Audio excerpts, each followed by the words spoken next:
Welcome study Neeli চ্যানেলে। আমি নীলিমা। আজকে তোমাদের করাবো ক্লাস 8 এর কোর্সে দেখি 17.1 এর সময় ও কার্যের অঙ্কগুলি। তো আজকে করব একদম 1 থেকে 4 অব্দি করবো।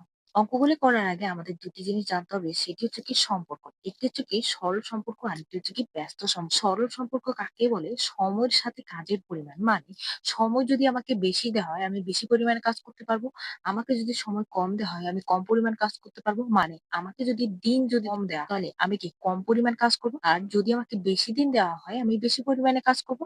একটি বাড়লে অপরটিও বাড়বে বা একটি কমলে অপরটিও কমবে, সেটি হচ্ছে কি সরল সম্পর্ক। আর ব্যস্ত সম্পর্ক মানে কি সময়ের সাথে লোক মানে সময় যদি আমার বেশি হয় লোক আমার কম লাগবে, আর লোক যদি আমার বেশি হয় সময় আমার কম লাগবে। মানে লোক বেশি হচ্ছে যখন তখন সময় কম লাগবে, আর যদি আমার সময় কম হয় লোক বেশি লাগবে। মানে যদি ধরো আমি একটি জমি কাজ করাবো, সেই জমিতে আমি যদি লোক যতজন লোক তার থেকে যদি আমি কম জন লোক লাগাই আমি আর বেশি দিন কাজ কি করতে হবে। আর যদি আমি লোক বেশি লাগাই সেই কাজটিকে আমার একদিনে হয়ে যাবে। মানে যদি আমার সময় কম দেওয়া হয় সেক্ষেত্রে আমার বেশি লোক লাগাতে হবে, আর যদি আমার সময় বেশি দেওয়া হয় আমার কম লোক নিলেই কি কাজটি সম্পূর্ণ হবে। মানে ব্যস্ত সম্পর্ক মানে কি একটি বাড়বে তো অপরটি কমবে, বা একটি কমলে অপরটি বাড়বে। বেশি হলে আরেকটি কম হবে, কম হলে অপরটি বেশি হবে। সরল সম্পর্কে কিন্তু দুটি বেশি হলে দুটি বেশি হবে, আর কম হলে দুটি কম। তো 1 নম্বরে কমরদের কারখানায় 3 দিনে 216টি যন্ত্রাংশ তৈরি হয়। 7 দিনে ওই কারখানায় কতগুলি যন্ত্রাংশ তৈরি হবে হিসেব করে লিখি। 3 দিনে 216টি যন্ত্রাংশ তৈরি হবে, 7 দিনে কতগুলি যন্ত্রাংশ তৈরি করতে পারবে সেটা আমাকে বের করতে হবে। এখানে কতগুলি বলেছে যন্ত্রাংশ, যেখানে অঙ্কের মধ্যে যেখানে লেখা থাকবে কতগুলি যন্ত্রাংশ বা এটির মধ্যে যেমন দেওয়া আছে কতগুলি সারি, যেটি দেওয়া থাকবে সেটি আমরা সবসময় কি ডান পাশে লিখি। 1 নাম্বার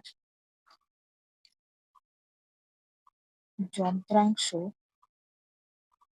সংখ্যা ব্রেকেটে টি, সময় ব্রেকেটে দিন। তাহলে 3 দিনে কতটি যন্ত্রাংশ তৈরি করতে পারছে? 216টি। 7 দিনে কতটি যন্ত্রাংশ তৈরি করতে পারবে? এটিকে সাথে এক্স ধরে নিব। তাহলে আমরা এখানে লিখবো সুতরাং সময়ের সাথে যন্ত্রাংশ সংখ্যা। দেখো যদি আমার সময় বেশি দেওয়া হয় বেশি যন্ত্রাংশ তৈরি করতে পারবো, আর কম সময় দিলে আমি কম যন্ত্রাংশ তৈরি করতে পারবো। এখানে 3 দিনে 216টি তৈরি করছে, তাহলে আরো যদি 3 দিন দেওয়া হয় আরো 216টি। মানে আমার দিন বেশি হচ্ছে মানে কি যন্ত্রাংশ বেশি পরিমাণ তৈরি করতে পারবো। তাহলে দুটোই কি হচ্ছে পাচ্ছে, তাহলে এটা কি সম্পর্ক হবে? সরল সম্পর্ক। সরল সম্পর্ক সম্পর্ক সুতরাং নির্ণীয়, এটি বের করবো, এটি লিখে নিব। নির্ণীয় যন্ত্রাংশ সংখ্যা এক্স যদি সরল সম্পর্ক হয় মনে রাখবে সবসময় কোনাকুনি গুণ হয়। মানে এই 3-এর সাথে এক্স এর গুণ আর 7-এর সাথে 216-র গুণ, মানে কোনাকুনি গুণ হয়। আর ব্যস্ত সম্পর্ক হলে বরাবর গুণ হয়, মানে 3-এর সাথে 216 হতো আর 7-এর সাথে এক্স হতো। যেহেতু সরল সম্পর্ক তাই কি এক্স এর সাথে কোনাকুনি কি হবে? গুণ হবে। 3 7-এর সাথে কি হবে? 216। 7 গুণন 216/3। এবার 3 দিয়ে যদি কাটাকাটি করি, যে 216কে যদি আমি ভাগ করি দেখো 3 দিয়ে, 3 সাতা কত হয়? 21, আর 3 দুগুণা কত? 6। তাহলে 3 দিয়ে কত? 3 72 216। এবার 72কে আমি কত করবো? 7 দিয়ে গুণ করবো। 7 দুগুণা 14, 4 হাতে রইলো কত? 1, 7 7 49, একে কত? 50। তাহলে উত্তর আসে কত আমার? 504টি। তাহলে এখানে উত্তরে ওই কারখানায় 504টি যন্ত্রাংশ তৈরি হবে। 2 নম্বর অঙ্কটি দেখো, আটপুরের একটি তাঁত কারখানায় 12টি তাঁত প্রতি মাসে 340টি শাড়ি বুনতে পারে। পুজোর মরশুমে বেশি কাজ করার জন্য নতুন 3টি তাঁত বসানো হয়েছে। এখন মাসে কতগুলি শাড়ি বোনা যাবে সমানুপাত তৈরি করে হিসেব করি এবং সম্পর্ক লিখি। দেখো একটি কারখানায় 12টি তাঁত প্রতি মাসে মানে প্রত্যেকটি মাসে ৩৪০টি শাড়ি বুনতে। এবার দেখো পুজোর সময় আরো বেশি পরিমাণ কি শাড়ি বুনতে হবে। সেই ক্ষেত্রে দেখো আগে ছিল ১২টি তাঁত, সেখানে আরো নতুন ৩টি তাঁত বসানো হয়েছে। তাহলে এখন বর্তমানে তাঁত সংখ্যা কত? ১৫টি। আগে ১২টি তাঁত বুনতো কি ৩৮০টি। এখন ১৫টি তাঁত কতটি শাড়ি বুনবে সেটা আমাকে বের করতে হবে। তাহলে এখানে কতগুলি শাড়ি বলছে, তাহলে কি লিখবো? শাড়ি সংখ্যা আর এদিকে তাঁত সংখ্যা। ২ নাম্বারে লিখবো, ডান পাশে যেটি বের করবো সেটি শাড়ি সংখ্যা ব্রেকেটে টি, তাঁত সংখ্যা ব্রেকেটে টি। এবার দেখো ১২টি তাঁত বলে কত? ৩৮০টি শাড়ি। সেখানে ১২টি তো আগেই ছিল, সেখানে আর নতুন তাঁত বসানো হয়েছে কত? ৩টি। আর এই ৩টি পুজোর সময় ১২টি তাঁত আগেই ছিল, আর সেখানে নতুন বসানো হয়েছে কত? আরো ৩টি। পুজোর মৌসুমে আরো বেশি কাপড় তৈরি করতে হবে তাই। তাহলে এখন কতটি তাঁত হচ্ছে? ১৫টি। ১৫টি তাঁত কতগুলি শাড়ি বুনবে? তাহলে এখানে লিখবো, সুতরাং তাঁত সংখ্যার সাথে শাড়ি সংখ্যার, দেখো ১২টি মেশিন ৩৮০টি শাড়ি বুনছে, সেখানে ১৫টি, আরো ৩টি বেশি করে দেওয়া হয়েছে। তাহলে কি আরো বেশি পরিমাণ শাড়ি বুনবে? বা যন্ত্রের পরিমাণ বেরিয়েছে, তাহলে আমার শাড়ির পরিমাণ আরো বাড়বে। তাহলে দুটোই কি বাড়ছে? এদের কি সম্পর্ক? সরল সম্পর্ক। সরল সম্পর্ক। তো এখানে অঙ্কটিতে দেখো আমার কি বলছে, যে সমানুপাত তৈরি করে হিসেব করে এবং সম্পর্ক লিখে, সম্পর্ক আমরা লিখে নিচ্ছি, এখন সমানুপাত তৈরি। সমানুপাত মানে কি? তাহলে এখানে লিখবো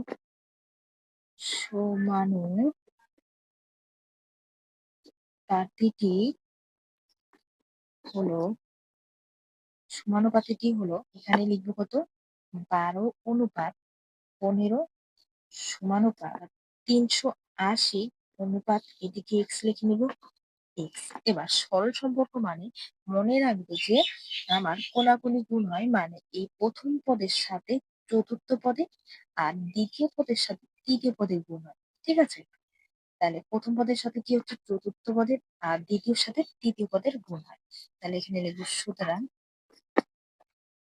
নির্ণীয় সারির সংখ্যা যেটি বের করবো সেটি এখানে লিখে নেবো এক্স। তাহলে এক্স এর সাথে কত হচ্ছে? ১২। ১২ হবে নিচে, আর উপরে কত হবে? ১৫ গুণন ৩৮০। এবার ১২কে যদি ভাঙাই, দেখো ৩ চারা কত হয়? ১২, বা ২ দুগুণা কত হয়? ৪। আর ১৫কে যদি ভাঙাই, ৩ পাঁচা কত হয়? ১৫। তো দুটির মধ্যে কি আছে? ৩। ৩ দিয়ে আমি কাটাকাটি করতে পারি। তাহলে ৩ এটিতেও আছে, এটিতেও। ৩ দিয়ে কাটাকাটি করলে কত? এখানে আসবে ৫, ৩ পাঁচা ১৫, আর ২ দুগুণা কত? ৪, মানে ৩ চারা কত হয়? ১২। তাহলে ৪ আসবে এখানে। এবার ৪ দিয়ে আমি যদি ৩৮০ কে ভাগ করি, ৪ দিয়ে যদি আমি ৩৮০ কে ভাগ করি, দেখো ৪ নং কত হয়? ৩৬। বিয়োগ করলে কত? ৮ থেকে ৬ গেলে কত থাকে? ২, আর ০ ০। ৩ থেকে ৩ গেলে কত? ০। ২০ আসে। ৪ পাঁচা কত হয়? ২০। তাহলে ৪×৯৫ কত হয়? ৩৮০। এবার ৯৫ কে কি করবো? আমি ৫ দিয়ে গুণ করবো। ৫ পাঁচা ২৫, ৫ হাতে হলো ২, ৫ নং ৪৫, আর ২ কত? ৪৭। তাহলে আমার শাড়ি সংখ্যা কত হচ্ছে? ৪৭৫টি করে। এখন মাসে ৪৭৫টি শাড়ি বোনা যাবে। ৩ নাম্বার, সময় দিন, কাজের পরিমাণ, দৈর্ঘ্য। সময় দেওয়া আছে ২৫ দিনে ৪৫ দৈর্ঘ্য, আর ১৫ দিনে কত দৈর্ঘ্যর কাজ হবে সেটি বলছে। উপরের ছক দেখে গণিতের গল্প তৈরি করি ও সম্পর্ক তৈরি করে হিসেব করি। মানে এইরকম আমাকে গল্প, উপরে যেরকম গল্প আকারে ছিল আমরা এরকম সাজিয়ে নিয়েছি, এখন এরকম সাজিয়ে দেওয়া আছে, এরকম গল্প তৈরি করতে হবে, তারপর সেটাকে সমাধান করতে হবে। তো দেখো ১২০০ মিটার লম্বা একটা শেষ ৩ নাম্বারে লিখবো, একটি কারখানায় নাই কিছু শ্রমিক কিছু শ্রমিক ২৫ দিনে ৪৫ মিটার দৈর্ঘ্যের কাপড় তৈরি করতে পারে। তবে ১৫ দিনে কত মিটার কাপড় তৈরি করতে পারবে হিসাব করে নিয়েছি। সময় রেখে লিখব দিন আর কাজের পরিমাণ রেখে লিখব দৈর্ঘ্য। তাহলে ২৫ দিনে করছে কত? ৪৫ মিটার কাপড় তৈরি করছে। আর ১৫ দিনে কত মিটার কাপড় তৈরি করবে? এটিকে একবারে এক্স ধরে নিলাম। সুতরাং সময়ের সাথে কাজের পরিমাণের, দেখো ২৫ দিন সময়ে আমার ৪৫ মিটার কাপড় তৈরি করছে। এবার সেখানে ২৫ দিনের জায়গায় আমাকে দিন কমিয়ে দিয়ে ১৫ দিন করে দেওয়া হচ্ছে। তাহলে আমার কাপড়ও কম তৈরি হবে। তাহলে কি দিন সংখ্যা কমে গেছে মানে কি কাজের পরিমাণ কমে যাচ্ছে, দুটিই কমে যাচ্ছে। দুটি কমলে কি হবে? সরল সম্পর্ক। সরল সম্পর্ক লিখব। সুতরাং নির্ণীয় কাজের পরিমাণ এক্স। সরল সম্পর্ক হলে কি বলেছি যে কোনাকুনি গুণ হয়। এক্স এর সাথে কোনাকুনি কত আছে? ২৫ আর ১৫ সাথে কত আছে কোনাকুনি? ৪৫। ১৫ গুণন ৪৫। এবার ৪৫ কে যদি ভাঙায় দেখো ৫ নং কত হয়? ৪৫, ৩ তিরিকা ৯। ২৫ কে যদি ভাঙায় ৫ ৫ কত হয়? ২৫ লিখব। আর ১৫ কে যদি ভাঙাই ৩ ৫ ১৫। তোমরা এটা একটা ডাইরেক্টও কাটাকাটি করতে পারো, যারা পারবে তারা এরকম করবে। ১৫ কত আসছে? ৩ গুণন ৫। ৪৫ এর কত আসছে? ৫ গুণন ৩ গুণন ৩। ২৫ এর কত আসছে? ৫ গুণন ৫। তাহলে এই ৫ কাটা যায়, আবার এই ৫ কাটা যায়। কাটা যাবে। ৩ তিরিকা কত হয়? ৯ আর ৩ নং কত হয়? ২৭। ২৭ মিটার। উত্তরে ১৫ দিনে ২৭ মিটার কাপড় তৈরি করতে পারবে। ৪ নাম্বারটি দেখো, ১২০০ মিটার লম্বা একটি সেচ খাল কাটা শুরু হওয়ার ১৫ দিন পরে দেখা গেল খালটি ৩/৪ অংশ কাটা হয়েছে। বাকি অংশ কাটতে আর কতদিন সময় লাগবে চেক করে দেখি। তো সেই খালটা মানে মোট খালের দৈর্ঘ্য হচ্ছে কত? আমার ১২০০ মিটার। সেই ১২০০ মিটার খালের ৩/৪ অংশ কাটা হয়ে গেছে ১৫ দিন পরে। এবার বাকি যে কাজটা ১২০০ মিটার ৩/৪ অংশ মানে কত অংশ কাটা হয়েছে সেটা আমরা জানি না। আর বাকিটা কত আছে সেটাও আমরা জানি না। তাহলে ১২০০ মিটার ৩/৪ অংশ কাটা হয়েছে মানে কি? কত অংশ কাটা হয়ে গেছে সেটা লিখে নিব। ৪ নাম্বারে মোট খালের দৈর্ঘ্য সমান সমান ১২০০ মিটার। ১২০০ মিটার খালের ৩/৪ অংশ